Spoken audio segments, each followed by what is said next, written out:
السلام عليكم، اخباركم شنو يا شباب؟ ان شاء الله كويسين. تمام. قبل كم يوم كنت بتصفح في احدى المواقع كده، وكالعاده بنمشي التعليقات ونشوف الحاصل شنو، وبالصدفه لقيت الصوره الفوق دي. اي الفوق دي، الصوره دي بصراحه لقيت اقبال ما طبيعي، لانها جات عفويه بطريقه جميله جدا، وكده تحس القديسه والزول اللي قاعد بتصور معاه ده جات كده بالصدفه يعني. لكن الحاجة الغريبة فيها إن الصورة دي لها حاليا 4 سنين، لأنها التقطت سنة 2021 في معسكر أبو شوك للنازحين.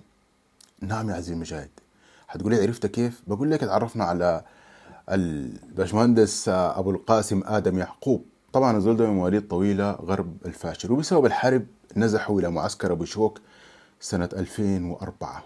نعم يا عزيزي المشاهد، 2004 الناس قاعدين في المعسكر هناك، والوضع معروف طبعا، غني عن التعريف. الزول ده شغال في مجال الطاقة الشمسية من 2005، يعني حاليا له 20 سنة، وكان عضو بارز جدا ومساهم في نشر الطاقة الشمسية في غرب السودان، وأقنع كثير من الجهات المزارع والجهات الخاصة والحكومية على أساس إنه يقدروا يركبوا طاقة شمسية بدل البابور والموية والجاز والحاجات الكثيرة دي. كان عنده مساهمات كثيرة في الزمن ذاك، ودرب كمية من الشباب عشان يقدروا يعني يستفيدوا من الشغل ده، ويعني يكونوا يعني عندهم خلفية ويستفيدوا منها. وعنده كثير من الأعمال وتركيب أنظمة الطاقة الشمسية في مناطق كثيرة من السودان. على سبيل المثال المزرعة اللي شايفينها قدامكم دي هي برضو في غرب أم درمان. المزرعة دي كانت في غرب أم درمان، واخذ الصورة الجميلة دي.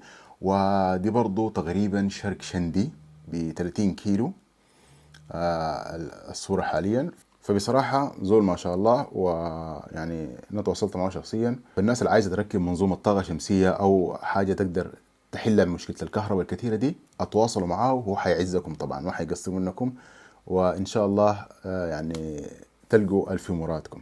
تحياتنا لكم كلكم، تحياتنا لك يا باشمهندس أبو القاسم آدم يعقوب، وربنا يوفق إن شاء الله، ونتلاقى إن شاء الله على خير.